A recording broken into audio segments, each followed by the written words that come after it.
Are there any announcements? Hello. All right. We are kicking it off. We've got 1 minute, but I wanted to have it in. Keep it all. All right. Awesome. Awesome. Welcome. Welcome everybody to our Lunch and Learn. We want to make sure that we keep to our schedule of about 20 minutes. So we're going to get going and hopefully some more people hop on here, but I'm going to really quick spotlight myself for all of you guys. And okay, so today we are talking about our 30-second elevator pitch. But before we jump into that, I just want to remind you, if you are either here live or watching this on replay, if you have not purchased your tickets for convention yet, the price of that might be going up. And so please, please, please go ahead and get those purchased. If you are coming live, virtual, any of that, make sure that you have your tickets and get that done ASAP, because you wouldn't want to be paying more if you are planning on it and just didn't get your tickets yet. So that's the very first thing. And it's going to be amazing, you guys. I just have to give a huge plug for convention going live, if at all possible. And if not possible to go live, then to do the virtual, because the energy, the momentum, the just the inspiration that comes from convention, you leave on this high like you have never felt before. Just raise up hands who's been live before. Has everyone been live before? Right, okay, yeah. Awesome. You guys know, like you can testify of how awesome it is to come live to convention. You've got to be there in the glow.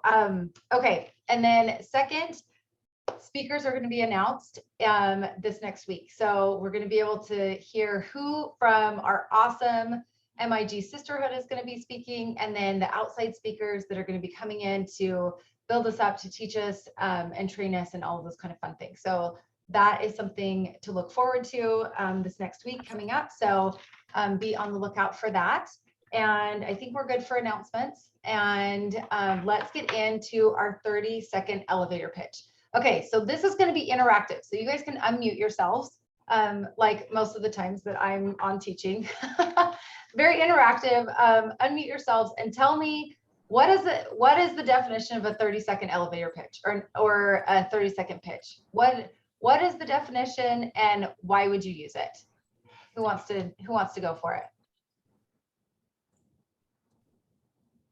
Does anybody know? Well, yeah. So, we used to talk about this at work too. It's like if you're stuck in an elevator with someone and you only had 30 seconds to tell them about your business, your company, whatever, or yourself, it's the nitty gritty. It's the bare minimum of what you would say to someone. Yes, absolutely. That's 100% it. And so if you think about your 30-second pitch, your elevator pitch, they say elevator pitch because, like you said, if you're stuck in an elevator, or the amount of time it would take, to be in an elevator, if you only have that much time, then you really want to be able to connect with someone. So there's multiple reasons you could use an elevator pitch. What if like this kind of all started from, what if you're standing in the elevator next to the CEO of the company that you want to work for?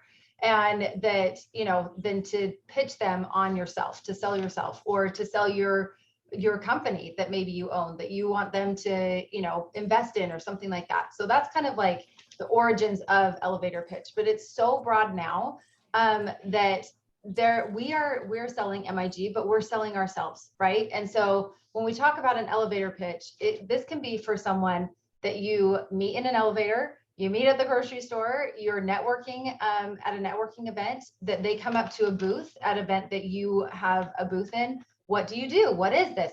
All of those kind of things. Or maybe you have, you guys can see my dog. You might, I don't know if you can hear him, probably not, but he's got the zoomies on the couch right now. So you'll see him like popping in there. He's cracking me up. Anyway, so the elevator pitch is basically that concise moment that you can explain what you do. And I have to tell you guys that I am not perfect on my elevator pitch. The reason I thought that we should do this is because I have someone I met, like we know each other because our kids go to school together, but we met at the park for our kids to play. And she asked me what I did. And I seriously was stumbling all over the place. I was like, well, I kind of do this, and I kind of do this. And then later I was like, well, and I actually do this too. And then I was like, well, and there's this also. And she's like, wow, you kind of like do lots of things and you're kind of all over. And I was like, yeah. So my point is, the more that we think about this and practice it and get it down, the less you'll be caught in those situations that are a little bit uncomfortable. I mean, I kind of was like nervous and getting a little bit like my heart started beating fast because I'm like, how do I explain what I do? This is why we're going to practice today. So there are parts to a pitch. There are parts to an introduction, of a professional introduction, of when you have someone ask you what you do. Does anybody have an awesome elevator pitch before I talk about the parts? Has anyone practiced one, whether it's in MIG or maybe, your 9 to 5? Does anyone have an elevator pitch that they want to share with us? That's okay if you don't. I'm not saying that mine's great, but I will tell you what I tell people. And I've thought about this, and I kind of morph it, because first of all, you want to be aware of who your audience is. But I say I am a business owner. I'm a female business owner, and I have two businesses that I run. I work with teams on both, and I do them because I love business, multiple income streams, and I specifically chose them to be unrelated to one another because I never want to be dependent on any specific area in the economy, that all my eggs are in one basket. And then I wait to see, and they ask me what they are. Okay, awesome. So I'm kind of not vague, but I am, and I said I have two primary businesses that I work. And then they'll say, well, what are they? And I say, I run a real estate team. And I also have a team in a health and wellness company because that resonates with what I want to work on personally. And I love the culture of it. I love that. They generally ask me about it. So then I go into. Yes. And if I don't have time, they're like, oh, well, I want to hear about the health and wellness, or I want to know about this. And I'll be like, here's my business card. I always carry both. Awesome. Okay. I love that, Mary. So there's some key points in there that she hit on. Okay. So first, you need to introduce yourself. So it's, if you're meeting someone new or, things like that, you've got to tell them your name and who you help.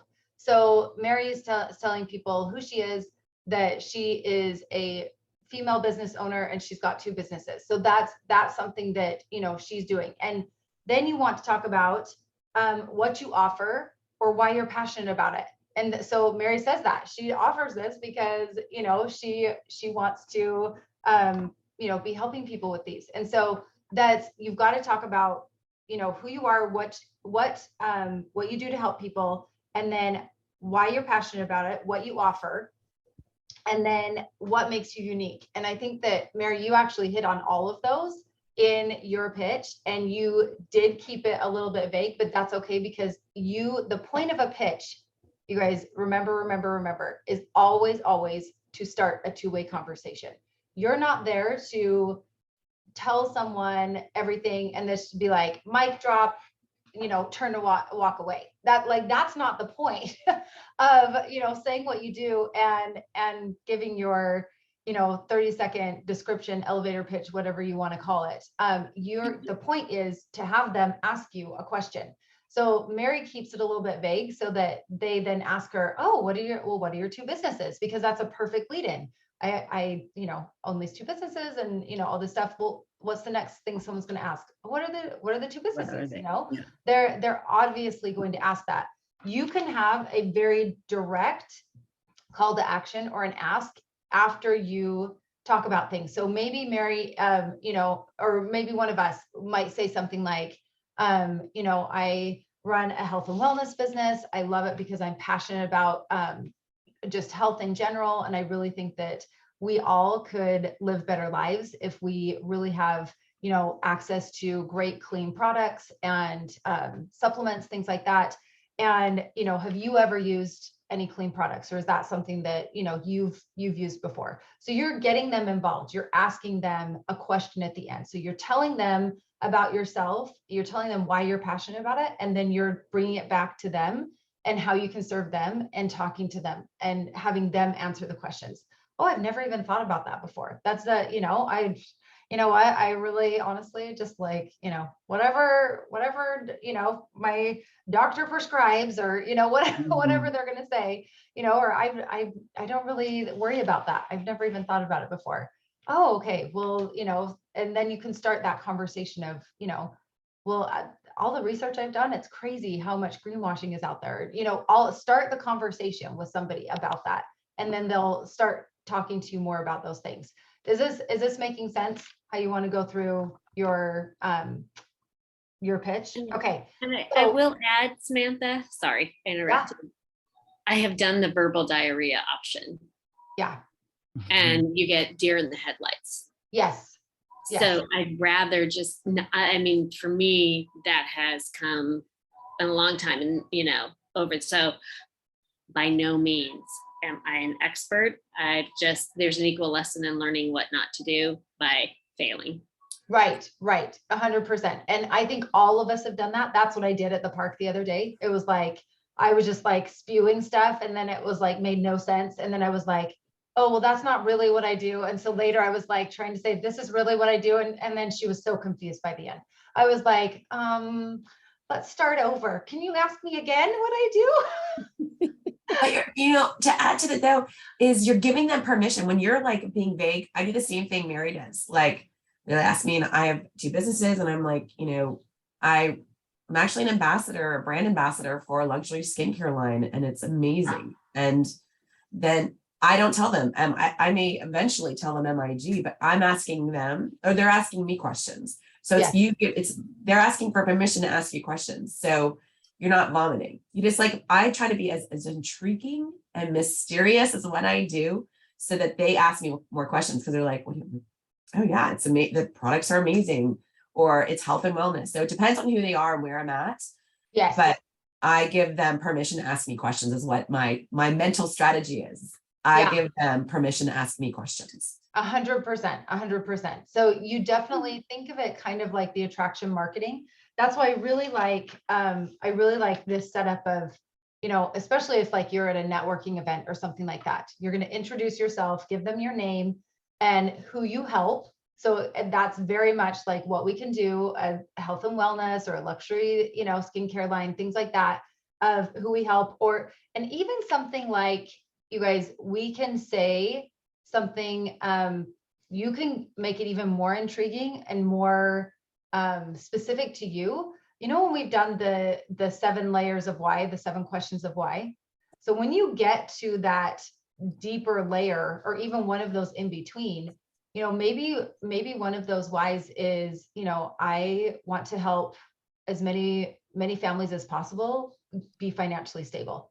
And so that could be something that you say to someone, and they'll be like, how do you do that? You know, actually, I partnered with an amazing luxury skincare line, you know, like, or an amazing, you know, clean skincare line, however it makes sense to you, whatever it is that resonates with you. There's so many ways to describe what we do as you know, in MIG. What we're doing is, there's so many ways to talk about it. And there's so many ways to talk about what you offer and the benefits of what we do. And so that's the key in really a good elevator pitch, and not, you know, just completely getting nervous or saying too much to people, is that you've got to figure out what it is that resonates with you, what it is that you love about this company, what it is that you want other people to resonate with also. Because when you're telling someone who you are and who you help, or why you're passionate about this, they're immediately either going to see themselves in that, or they're not. Good both ways. It's good both ways. If they do not see themselves in what you're saying immediately, that's okay. Maybe it's going to intrigue them. Maybe they're going to be like, I have no idea what that is. And they'll say to you, probably I've had people say, I have no idea about that. Awesome. Do you want to know about it? that's your next question. Well, do you want to know, would you like to learn? Yeah, I'd like to learn. That you don't assume that they do. Ask them the question. Like Jen said, ask them the questions. Let them be the one to tell you and give you permission. If you ask permission for people and allow them to ask you questions, you can tell somebody anything in the world. And so even if they have, been doing all the things wrong, if you ask permission, say, do you want to learn more? Yes, I would love to. Now you have permission. They've just told you, tell me everything. Tell me all the things. And so, those are the keys. And then what makes us unique? What makes you unique about what you're offering? What makes our company unique? What is it that is also going to be different that sets you apart? You don't want an elevator pitch that is very, you don't want a scripted, like everybody in MIG. Oh, I'm an MIG ambassador and I, blah, blah, blah, blah, blah. First, no one's going to know what MIG is. Second, they're going to be like, oh, they're going to be turned off from that. You need to connect with the person that you're talking to and start that conversation. So yes, you can talk about the passionate things, talk about the things that you love, allow them to ask you those questions so that you can get deeper into it and you have their permission. They've given you that permission. They're asking you the questions. They want to know the information. Okay. So at this point, I really want to give you guys time to practice. And so I am let me ask you guys, this is something that I know my team has asked for, is breakout rooms to practice and to really have some time to role play some of these things. Would you guys like a couple of minutes to write down what you would say in your 30-second elevator pitch and then go to breakout rooms and practice that on each other? So it's 11:20 right now, 11:19. Right. So if someone wants to stay on, maybe, I don't know if everybody's got a lot of time in the day, and then how the recording would be. So maybe after, if you want to maybe stop the recording and then whoever wants to do the afterward, because then people who are watching the recording may not be like. Yeah, we'll just pause it right now. So are you thumbs up? Do you guys want to do a breakout room really quick? It won't be super long because it's 30-second elevator pitches. So yes. Okay. Let me pause this. And Okay, so we're just going to kind of discuss some of the tips and helpful things from pitching that you guys did. So tell me what stood out to you in, the ones that resonated or that you're learning from, or even some of the mistakes that, we make as we're practicing. What stood out to you as your biggest takeaway in doing your pitch? Talking about my own experience instead of leading with the company. Yes. Talking about yes. me and how I feel. Denise, I think that out of everything that we can talk about today is going to be the most important key factor in creating your elevator pitch, because guess what? It is your elevator pitch. It's not my elevator pitch. It's not Jamie's elevator pitch, which is going to be totally different from your elevator pitch. Yeah. The people that you're connecting with, and we've said this over and over and over in this company, in this business, they are buying you. They are buying you. They have to buy you first, and then they're going to buy MIG. So you have to be pitching you. They have to be connecting with you, right?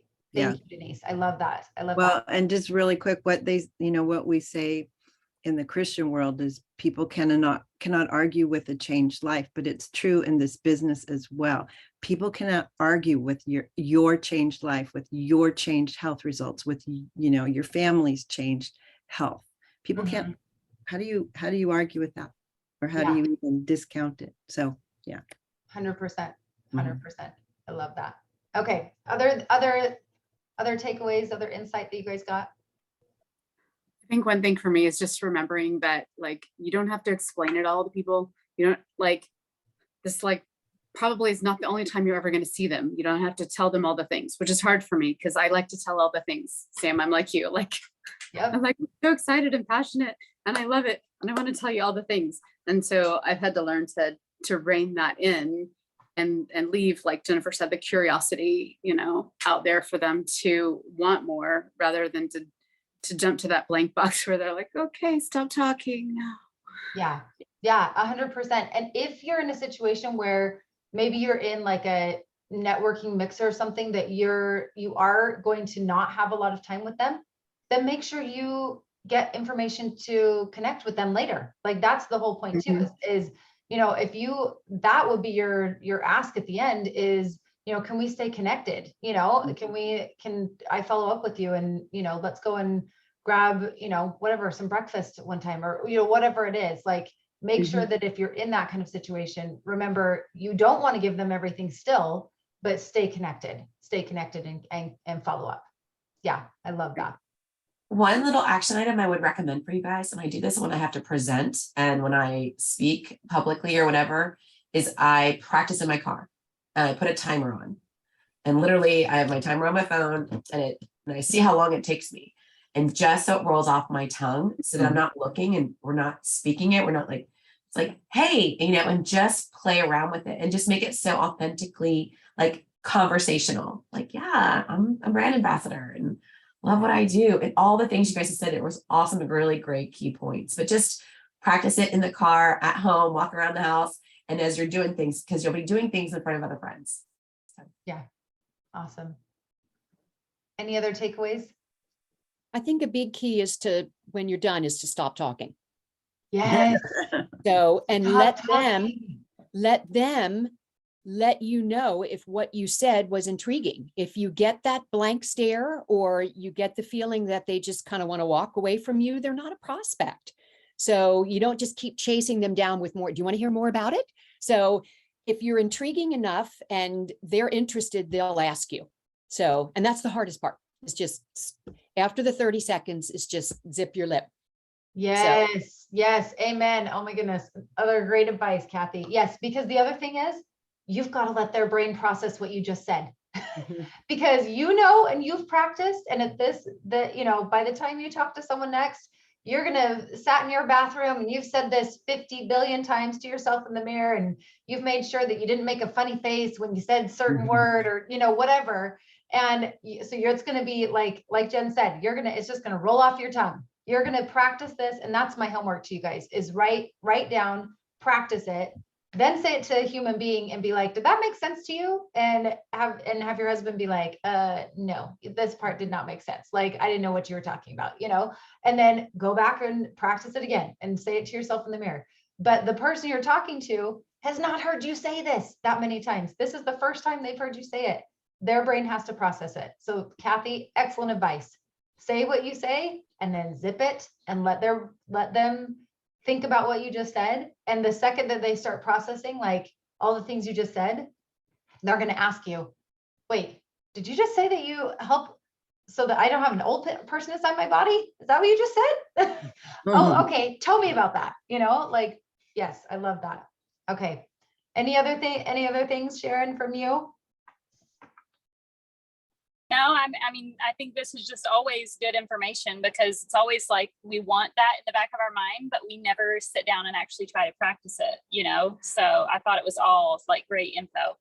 Yeah. Okay. Awesome. I'm so glad it was helpful. Thank you guys. I know we went a little bit longer because we're trying to do breakout rooms and give you guys time to practice, but I'm so glad it was helpful. And that I am excited for all of you guys to have your elevator pitch, practice those. And if you have other questions, let us know, bring those back to our crafting conversations next week. And we can, talk about some of that. My challenge is to not only practice, but use your pitch on someone between now and next week, and then come back and tell us how it went. That would be awesome. All right, ladies, thank you so much. Have a great rest of your day. Thank you.